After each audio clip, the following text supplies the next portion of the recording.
নমস্কার বন্ধুরা, আমি প্রসেনজিৎ সরকার আর আপনারা দেখছেন আপনাদের প্রিয় channel BM plus. BM plus এর তরফ থেকে আপনাদের সকলকে জানাই সাদর অভিনন্দন। তো আসুন বন্ধুরা, আজকের ভিডিওটি শুরু করা যাক। আপনার নির্দিষ্ট টার্ম বা মেয়াদটি শেষ হওয়ার পর আপনি এলআইসি থেকে পাওয়া ম্যাচুরিটি ডিবি অর্থাৎ ম্যাচুরিটি ডিসচার্জ ভাউচার ফর্মটি কিভাবে ফিল আপ করবেন তার ডিটেলস ইনফরমেশন আজকে আপনাদের সামনে এই ভিডিওতে স্টেপ বাই স্টেপ তুলে ধরবো। সুতরাং আপনার ম্যাচুরিটি ক্লেমটি নির্দিষ্ট তারিখে পাওয়ার জন্য ম্যাচুরিটি ক্লেম ডিউ ডেটের আগেই যদি আপনার ফর্মটি যথাসময়ে সাবমিট করে দেন, তাহলে আপনি সঠিক সময়ে আপনার ম্যাচুরিটি ক্লেমটি আপনার ব্যাংক অ্যাকাউন্টে পেয়ে যাবেন। তাই আর সময় নষ্ট না করে আজকের এই ভিডিওতে আপনাদের দেখাবো আপনি এলআইসির ম্যাচুরিটি ক্লেম ফর্মটি কিভাবে ফিল আপ করবেন এবং কোন কোন বিষয়গুলির উপর আপনাকে খেয়াল রাখতে হবে, যে বিষয়গুলি আপনাকে না জানলেই নয়, না হলে আপনার ম্যাচুরিটি ক্লেমটি পেন্ডিং হয়ে থাকবে এবং আপনার ব্যাংক অ্যাকাউন্টে টাকা ঢুকতে দেরি হতে পারে। কাজেই আপনি যদি একজন এলআইসি পলিসি হোল্ডার হয়ে থাকেন, সেক্ষেত্রে আপনার জন্য এই ভিডিওটি ভীষণভাবে ইনফরমেটিভ হতে চলেছে। তাই ভিডিওটি একটু স্কিপ না করে প্রথম থেকে শেষ পর্যন্ত দেখার রিকোয়েস্ট রইল আপনাদের সকলের কাছে। তো দেখা যাক এখন ম্যাচুরিটি ক্লেম ফর্মটি, যেটাকে ম্যাচুরিটি ডিবি বা ডিসচার্জ ভাউচার বলা হয়, সেটি কিভাবে ফিল আপ করতে হয়। তো এরকম একটি ম্যাচুরিটি ক্লেম ফর্ম হবে এলআইসি অফ ইন্ডিয়া এবং যে ডিভিশনের আন্ডার থেকে এই ফর্মটি প্রিন্ট হয়ে থাকে সেই ডিভিশনের নামটি লেখা থাকবে। যেমন এটি কলকাতা সাবারবান ডিভিশনাল অফিসের প্রিন্টেড একটি ফর্ম। কলকাতা সাবারবান ডিভিশনের আন্ডারে যে সমস্ত ব্রাঞ্চ অফিস রয়েছে সেই ব্রাঞ্চ অফিসে এই ফর্মটি পাওয়া যায়। তো আপনার বাড়িতে পলিসি ম্যাচুরিটি হওয়ার ঠিক 3 মাস আগে বাই পোস্টে ম্যাচুরিটি ডিবি পেয়ে যাবেন, অথবা আপনি যদি না পেয়ে থাকেন, কোনো রকম ভাবে আপনার অ্যাড্রেস চেঞ্জ হয়ে থাকে বা আপনি যদি রেন্টে থেকে থাকেন, সেক্ষেত্রে ব্রাঞ্চ অফিসে ভিজিট করবেন এবং ব্রাঞ্চ অফিস থেকে এরকম একটি ম্যাচুরিটি ক্লেম ফর্ম বা ডিসচার্জ ভাউচার আপনি নিয়ে নেবেন এবং সেই ফর্মটি তারপর ফিল আপ করবেন। একই সাথে প্রয়োজনীয় ডকুমেন্টস সাবমিট করতে হবে। যাই হোক, এটি এলআইসির ম্যাচুরিটি ক্লেম ফর্ম। তো এখানে প্রথমেই দেখুন ডিসচার্জ অফ, মানে আপনার নামটি প্রথমে লিখতে হবে। ধরুন আপনার নাম রয়েছে গণেশ পাসওয়ান, নামটি এখানে প্রথমে লিখবেন। দেন এখানে দেখুন পলিসি নাম্বারটা লিখে দেবেন, 9 সংখ্যার পলিসি নাম্বার। আর ম্যাচুরিটি ডিউ ডেট, আপনার কোন ডেটে ম্যাচুরিটি হচ্ছে সেটিও মেনশন করে দেবেন। এই মিডিল অপশনটাতে দেখুন acknowledgement receipt from the life insurance corporation of India of the some of rupees, এগুলো আপনাকে কিছু লিখতে হবে না। দেখুন এখানে লেখা রয়েছে the gross amount of the claim in full satisfaction of all my or our claim and demands in respect of the following payments under the above policy in terms of the policy contract. সুতরাং এখানে official ঠিক করবে যে কি details এখানে fill up করতে হবে, আপনি কত টাকা পাবেন। মেনলি যেটি পাওয়া যায় তা হলো, আমি আপনাদের বোঝার সুবিধার জন্য বলে দিচ্ছি। প্রথমত সাম এশিওর্ড, ধরুন আপনার পলিসিতে সাম এশিওর্ড আছে 5 লক্ষ টাকা বা 2 লক্ষ টাকা বা 1 লক্ষ টাকা, যেটি থাকবে সেটি এখানে এটি অফিসিয়াল করবে। অফিস এমপ্লয়ি যিনি ক্লেম ডিপার্টমেন্টে আছেন তিনি এই ক্যালকুলেশনটি করবেন। দেন ম্যাচুরিটি ক্লেমে নর্মালি যে কনভেনশনাল পলিসিগুলো ম্যাচুরিটি হয় তাতে যেটা পাওয়া যায় তা হলো সাম এশিওর্ড পাওয়া যাবে এবং সিম্পল রিভার্সানারি বোনাস বা ভেস্টেড বোনাস, ঠিক আছে, বোনাস।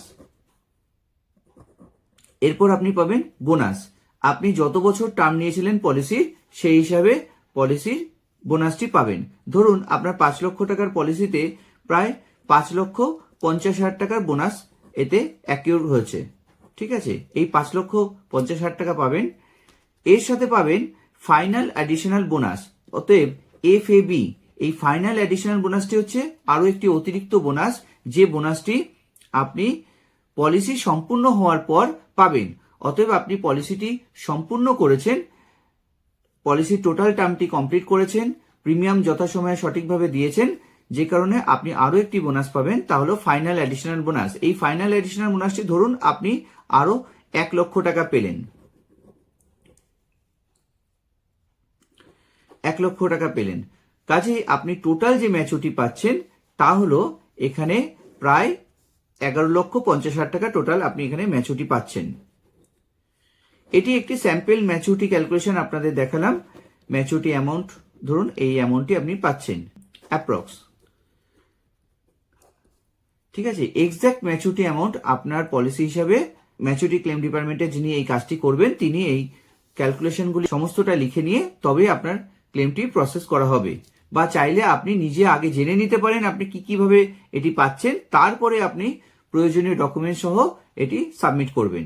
ঠিক আছে, যদি আপনার কোথাও ডাউট থাকে, আপনার যদি কোনো কোয়ারি থাকে, তাহলে কিন্তু আপনি আগে জেনে নেবেন। সুতরাং আপনি ম্যাচুরিটি ক্লেমের এই ফর্মটি জমা দেওয়ার আগে এই ডিটেলসগুলো কিন্তু জেনে নেওয়া আপনার দরকার, এবং আপনি পলিসি হোল্ডার, অবশ্যই আপনার রাইটস রয়েছে আপনার জেনে নেওয়া।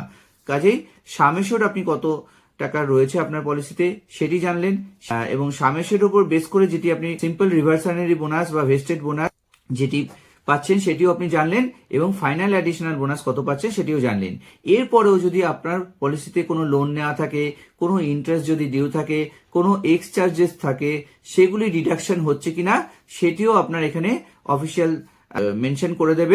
সেটি জেনে নিয়ে তবেই কিন্তু আপনি ক্যালকুলেশনটা ভালো করে বুঝে নিয়ে তবেই কিন্তু আপনি ফর্ম সাইন করে জমা করবেন। ঠিক আছে, তার আগে নয়।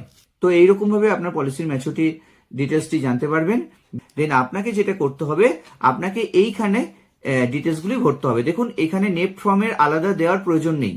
যদি আপনি আগে থেকে পলিসিতে নেফট এন্ট্রি করে রাখেন বা আপনার ব্যাংক অ্যাকাউন্ট লিঙ্ক করে রাখেন, তাহলে আপনার অটোমেটিক যদি 5 লক্ষ টাকার সাম অ্যাসিওর্ডের বিলো 5 লক্ষ টাকা সাম অ্যাসিওর্ড হয়, তাহলে ম্যাচুরিটি ডিরেক্ট পেমেন্ট হয়ে যাবে।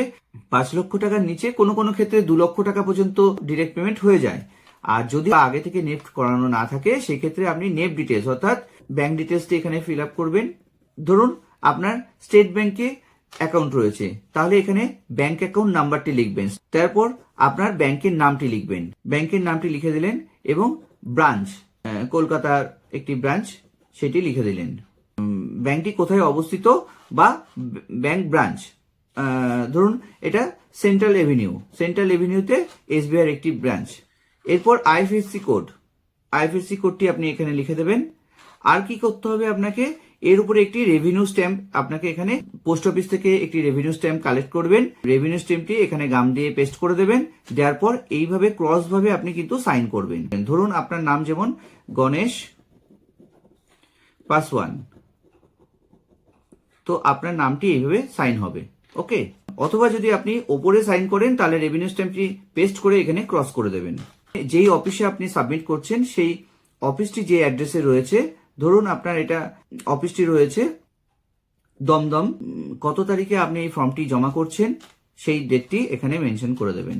এরপরে এখানে আপনার নাম হবে, এটি আপনার এজেন্ট বা আপনার অ্যাডভাইজার এখানে এই ফিল আপটি করবেন। আপনার কাজ মোটামুটি কমপ্লিট। আপনি চাইলে এটি নিজেও করতে পারেন, অথবা আপনার এজেন্টকে দিয়েও আপনি এই কাজটি করিয়ে নিতে পারেন। আপনার এলআইসি অ্যাডভাইজার এই ব্যাপারে আপনাকে হেল্প করবেন। In presence of signature witness, এখানে যিনি এলআইসি অ্যাডভাইজার তার সিগনেচার হবে। তো এই ডিটেলসই আপনার এলআইসি এজেন্ট করে দেবেন। আবার একবার আপনাদের জানিয়ে দিচ্ছি আপনাকে যে কাজগুলি করতে হবে, আপনার নাম এবং পলিসি নাম্বার আর কোন ডেটে ম্যাচুরিটি হচ্ছে, এই 3টি ইনফরমেশন দিয়ে আপনি এলআইসি ব্রাঞ্চ অফিস থেকে এই ডিটেলসটি জেনে নেবেন। এছাড়া আপনার বাড়িতে যদি ম্যাচুরিটি ডিবি যায় পোস্ট অফিসের মাধ্যমে, সেই ম্যাচুরিটি ডিবিটি এর থেকে বড় সাইজের হয়। ঠিক আছে, তো তার মধ্যে ডিটেলস ইনফরমেশন আপনার লেখা থাকে। আর যদি না পেয়ে থাকেন, তখন আপনি এলআইসি অফিসে গিয়ে এই ফর্মটি কালেক্ট করবেন। এলআইসির ক্লেম ডিপার্টমেন্ট থেকে, ম্যাচুরিটি ক্লেম ডিপার্টমেন্ট থেকে জেনে নেবেন। জেনে নেওয়ার পরে তারপরে এখানে ব্যাংক ডিটেলস ভরবেন। ব্যাংক ডিটেলস ভরার পরে আপনার এজেন্টকে দিয়ে এই ডিটেলস আপনার এজেন্টকে দিয়ে এখানে উইটনেস করে নেবেন। এখানে রেভিনিউ দিয়ে আপনার সাইন করে জমা করবেন। এখন আপনাকে এই ফর্মটার সাথে কি কি জমা করতে হবে সেটা আপনাকে জানিয়ে রাখি। তা হলো, যেমন দেখুন এখানে একটি স্ট্যাম্পের মাধ্যমে আপনাকে লিখে দেবে। ফর্মের সঙ্গে যা সঙ্গে আনবেন সেটি হচ্ছে অরিজিনাল পলিসি বন্ড। আপনি যে পলিসিটি যখন শুরু করেছিলেন তখন যে পলিসি বন্ডটি পেয়েছিলেন, সেই পলিসি বন্ডটা আপনার এর সাথে দিতে হবে প্রথমত। দ্বিতীয়ত আপনাকে যেটি দিতে হবে তা হলো আপনার প্যান আধার জেরক্স এবং সেলফ অ্যাটেস্টেড থাকবে। প্যান আধারে নিচের দিকে আপনি সেলফ অ্যাটেস্টেড করে দেবেন। নেক্সট হচ্ছে আপনার নাম প্রিন্ট করা থাকতে হবে, সেরকম আপনার ব্যাংক অ্যাকাউন্টের চেক লিফ অথবা আপনার পাসবইটি নিয়ে আসবেন, অরিজিনাল পাসবই। সেই পাসবইয়ের যে একটা ফটোকপি লাগবে। এলআইসি অফিসে আপনি অ্যাটেস্টেড করাতে পারেন অরিজিনাল পাসবইটা নিয়ে এসে, অথবা আপনার এলআইসি অ্যাডভাইজার যদি ডিএমস ক্লাব, জেডএম ক্লাব বা সিএম ক্লাব বা অনওয়ার্ড যদি কোনো ক্লাব মেম্বার হয়ে থাকেন তাহলে তিনি অ্যাটাস্টেড করার পাওয়ার আছে এবং তাকে দিয়ে আপনি অ্যাটাস্টেড করে নিতে পারেন যদি কিনা আপনি ব্যাংক পাসবইয়ের ফটোকপি দেন। আর যদি আপনি ক্যান্সেল চেক দেন সেক্ষেত্রে কোনো প্রয়োজন নেই। এই দেখুন এখানেও লেখা রয়েছে অরিজিনাল পাসবুক আপনাকে নিয়ে যেতে হবে যদি আপনার ফটোকপি দেন। আচ্ছা, ফটোকপিটা তবে কিন্তু ক্লিয়ার হওয়া চাই। যদি পরিষ্কার পরিচ্ছন্ন যদি আপনার জেরক্স না হয়, ফটোকপি না হয়, সেক্ষেত্রে কি আপনার পাসবইয়ের অ্যাকাউন্ট ডিটেলসটি বোঝা যাবে না ভালো করে এবং আপনার ম্যাচুরিটি ক্লেমটি কিন্তু পেন্ডিং ফাইলে পড়ে থাকতে পারে। আর যেটা দিতে হবে সেটা থার্ড নাম্বারে আপনার মোবাইল নাম্বার। আপনার এর সাথে কেওয়াইসি ব্যাংক ডিটেলস দিয়ে আপনি এখানে স্টেপল করবেন, এলআইসি রিসিভিং কাউন্টারে জমা দিয়ে দেবেন এবং ডিউ টাইমে আপনার কিন্তু ম্যাচুরিটি অ্যামাউন্টটি আপনার ব্যাংক অ্যাকাউন্টে ক্রেডিট হয়ে যাবে। ক্লেম যখন আপনার এই প্রসেসটি কমপ্লিট হয়ে যাবে তখন কিন্তু আপনার মোবাইলে যেহেতু মোবাইল নাম্বার মেনশন করে দিয়েছেন এবং মোবাইলেও কিন্তু আপনি মেসেজ পাবেন। আর আপনি ম্যাচুরিটি ক্লেম পেমেন্ট যখন পেয়ে যাবেন সেক্ষেত্রেও আপনি ব্যাংক থেকেও মেসেজ পাবেন যদি কিনা আপনার মোবাইল নাম্বার আপডেট করা থাকে। সুতরাং খুব সহজে আপনি এলআইসির ম্যাচুরিটি ক্লেম ফর্মটি ফিল আপ করতে পারবেন। চাইলে আপনি নিজে করতে পারেন অথবা আপনার এলআইসি অ্যাডভাইজারকে দিয়ে করাতে পারেন। হ্যাঁ, আপনার উইটনেস লাগবে, সেই উইটনেসটি আপনার এলআইসি অ্যাডভাইজার করে দেবেন অথবা আপনার যে কেউ পরিচিত ব্যক্তি করলেও হবে যার কিনা একটি ডেজিগনেশন পাওয়ার রয়েছে, যার সিল স্ট্যাম্প রয়েছে, তিনিও করতে পারেন এই উইটনেসটি। যদি লো সাম অ্যাসিওর্ড এর পলিসি হয়ে থাকে সেক্ষেত্রে উইদাউট উইটনেসেও কিন্তু আপনার ম্যাচুরিটি পেমেন্ট হয়ে যায়, সেক্ষেত্রে আপনার কোনো রকম ভাবে আটকাবে না। কাজে আপনি ম্যাচুরিটি ক্লেমটি নিজে অথবা এলআইসি অ্যাডভাইজারকে দিয়ে ফিল আপ করিয়ে আপনি জমা করতে পারেন। তো বন্ধুরা, আজকের ভিডিওটি যদি আপনাদের ভালো লাগে তবে অবশ্যই ভিডিওটিতে একটি লাইক করে দেবেন আর চ্যানেলে যদি আপনি নতুন হয়ে থাকেন তবে অবশ্যই চ্যানেলটিকে সাবস্ক্রাইব করে রাখবেন। এরকমই ইনফরমেটিভ ভিডিও আপনাদের সামনে নিয়ে আসবো।